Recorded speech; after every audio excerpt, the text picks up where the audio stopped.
All right, you're listening to WNCW Live music today from the Jon Stickley Trio. Jon Stickley on guitar, Lindsey Pruitt on the violin, and giving it a workout on the drums over there, Patrick Armitage. Thank you so much. Very nice. Thank you. Appreciate it. Y'all look like it's fun music. Is it? I mean, it's very complicated music. Or does it work at first, then you get it, or is it just? That one took us a couple rehearsals. We're still trying to remember the details. Yeah, Lindsay and I. Which is fun. We're staring at each other like, right Yeah, right now. Yeah, A lot of nonverbal communication going on. totally. Yeah. That's another fun thing about this band. You know, it's like we get a basic structure and a plan down for the song that we can all play, and then everything has just evolved. It evolves over time. On its own. Yeah. Yeah. We realize things that could be cooler, and we just make that change instantly. Sure. You know, and Yeah.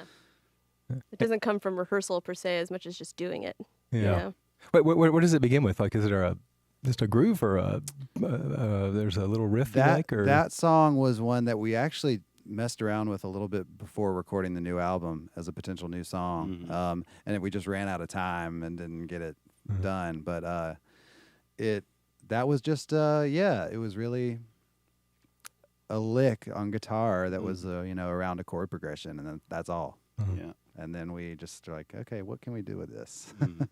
And it does have a name, so if you're out there listening and you have a really great Mm-hmm. title suggestion, johnstickley.com, you can send in Yeah. your song title. We suggestions. decided, we think it's probably a story about a whale. Yeah. But so, as far as food for thought, if anybody has Yeah. a title that fits around that. So, I'm stumped. I don't know. Whale. Yeah. Whale song. I was going to say something Song of clever. the Yeah. whale. The show's tonight up at, or not tonight, I'm sorry, it's Saturday night at the ISIS Restaurant Music Hall tomorrow night up in Asheville. And opening up in that show is Birds and Arrows. We mentioned that Dave King from the Bad Plus produced this record. As soon as I saw that, it had never ever occurred to me. As soon as I saw that, I went, well, of course. That's the Yeah. band that you guys sort of remind me of. Wow. It's acoustic. It's just an acoustic trio, but it sounds huge sometimes. It has kind of a prog feel to it. It's frequently melody based, but it seems to me to be pushing in all sorts of interesting ways.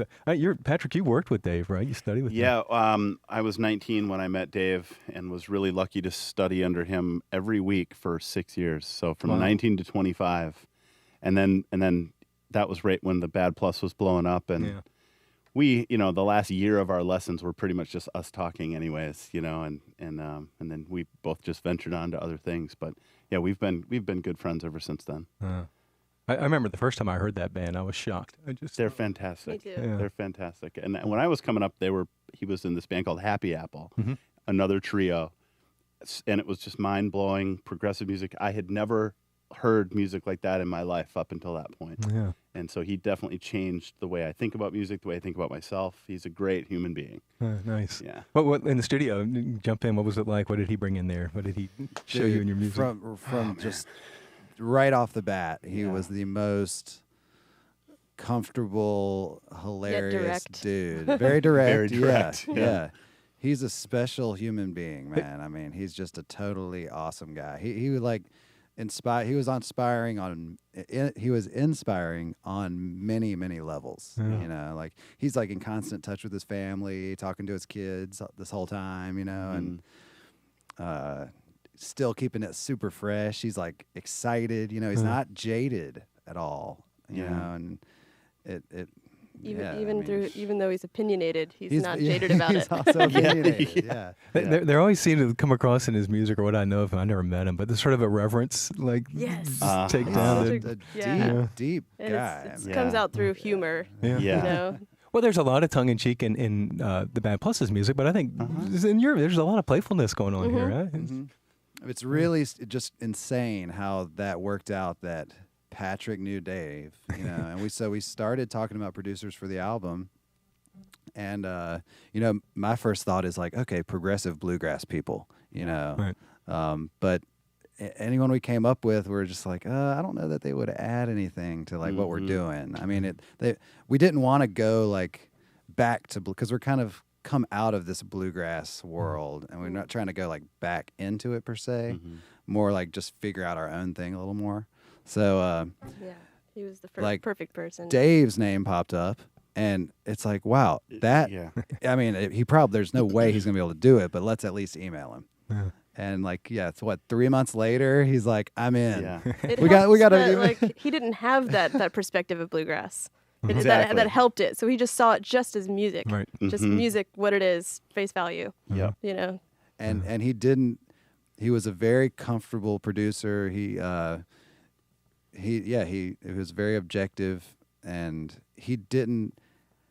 You could almost say he didn't have that much input, but the input that he did put in changed the Changed whole everything. world. It did. You know? It gave us direction, and it gave us focus. And I think during that process was when we understood who we were and what we were trying to do. It really gave us a point and a direction.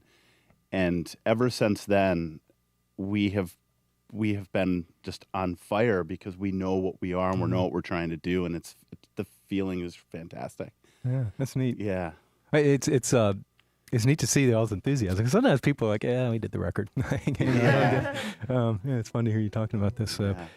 Do you want to talk about the effects? And people listening going, man, that doesn't sound like a guitar and a fiddle and a Yeah. drum kit. You want to talk about some of the stuff you're doing? And I'm sure the question you always get, where's your bass player? Yeah, we started as a pretty organic.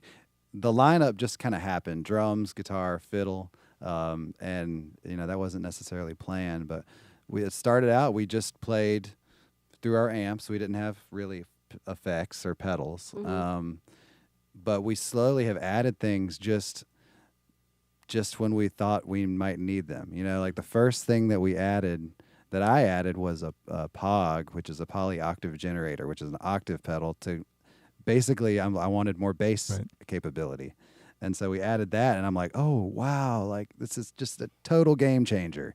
Like now we can play together, and it's not like, we're down with the drums now. We're not just floating on top. So Lindsay's using the... So then I had to get one. Yeah. And she got the POG too. So hers is better than yours. Hers is way better than mine. It's good. It does 2 octaves up and down. Which is good because her instrument is so high pitched. She can go 2 octaves down and play just as low. I mean, there's some as songs where I'm really using the octave pedal like almost the whole time. Yeah. So I feel like I'm You want to playing the demonstrate? bass. You want to... Yeah, so the acoustic tone, well, plugged in.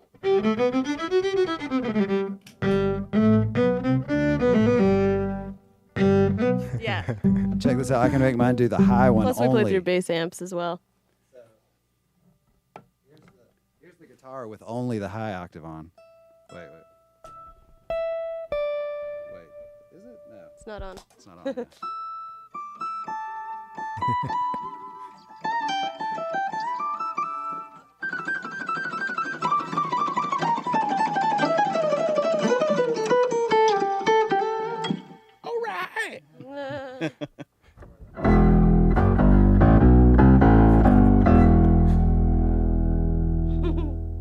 So Bill Monroe didn't use any of this stuff. No. Hey, they just hadn't invented it yet. Yeah, I know. He totally would have. I love your guitar. Last time you were here with Teleco, and I brought up your guitar. Tell us about your guitar. It's a 1956 D18 that I bought from James Griggs in 2001, and I've had it ever since. And it has been as big an influence on my playing and my style, as I have been. It's kind of an interesting guitar. It's not the easiest to play, but it's like once you get used to it, it's this whole other level of like vintage Martin mystique, I guess. It's something. There's something very special about the relationship. Yeah. Now you sort of get this weird light in your eyes when you talk about it. So. Are you play one guitar? Are you one of those people? You only play one guitar and that's it? Yeah. I mean, I want to have many, many more guitars. Right. Of course. It's just because he's broke that he only plays Yeah. one The guitar. drummer. That's the problem. Exactly. But I love this one so much. I'm not like looking for another one. So I could probably just play this one forever and be totally happy. Very nice. And Lindsay, that's the fiddle violin come home again, right? Yeah. Yeah, I'm kind of the same way with my violin. I've had it since I was 12, and I've played other violins. I have another violin that used to belong to Tim Gardner that was built by Lyle Reedy. Lyle Reedy, yeah. And I like playing that one. It's like kind of the male version of this one. But every time I play another violin, I just come back to this one. Just feels like my vocal cords, and You probably know it was stolen last year, and I was just so lucky to get it back. And now I just cherish it every day. It's like same thing where it's not the greatest fiddle in the world. It's just, but it's mine, and sounds like me. It is me. And Lindsay gets a weird light in her eyes too when she plays it. Patrick, do you have a special drum that's I do. I actually play fatty drums, which were a local made in Asheville, and the drum maker unfortunately passed away a few years back. And I was really, really lucky to have found one because they're not being made anymore. And literally one day, it was like something from beyond threw me to my computer chair. I went online and after searching for months, and I searched for it. And about an hour later, I was driving to Tennessee and bought the fatty drums. Oh, nice. And so I love them. And they're used in Asheville studios in Echo Mountain and Sound Temple both have fatty drums. And Is that the snare you brought in today? Unfortunately, it's not. That's the only thing that I don't use is the snare. The snare I brought with it was a little high, and this band really needs more body to be able to kind of make up for not having a bass player. Cool. Yeah. All right. It is the Jon Stickley Trio. They're playing Saturday night at ISIS Restaurant and Music Hall, and the new CD is called Lost at Last. We need a song. You want to talk real quick about the cover work? We didn't get another song, but you want to describe the cover of your CD? What am I looking at? Yeah, it is it's a concept that I did come up with, and it was an image of a shipwreck in the woods, like in the middle of the woods, like totally grown up, kind of like weird, out of place situation. But then Julian Dreyer at Echo Mountain had Andy Herod in with his band Electric Owls working on a project, and we were talking about album art, and Julian said, Andy's your guy. He's totally cool. And so I contacted him, and he was into it, but it was kind of like looking like he wasn't going to be able to do it. Anyway, finally, after some other people we looked at and everything, we eventually got hooked up with Andy, and I met up with him, and we clicked right off the bat, and I told him about just that idea, and he took it, and he took the album and listened to it, and then he came up with the piece, and he wanted it to look like the album sounds, and I think he just nailed it. Well, I was going to say it's actually the palette is very dark and morose, somber, and then the ship is very bright and stands out, but it's leaning over, and I don't know how to take this thing. It's a little, Yeah. I guess that's the idea, huh? Yeah. It's really cool. Okay, the CD is called Lost at Last. It's a Jon Stickley Trio live in Studio B.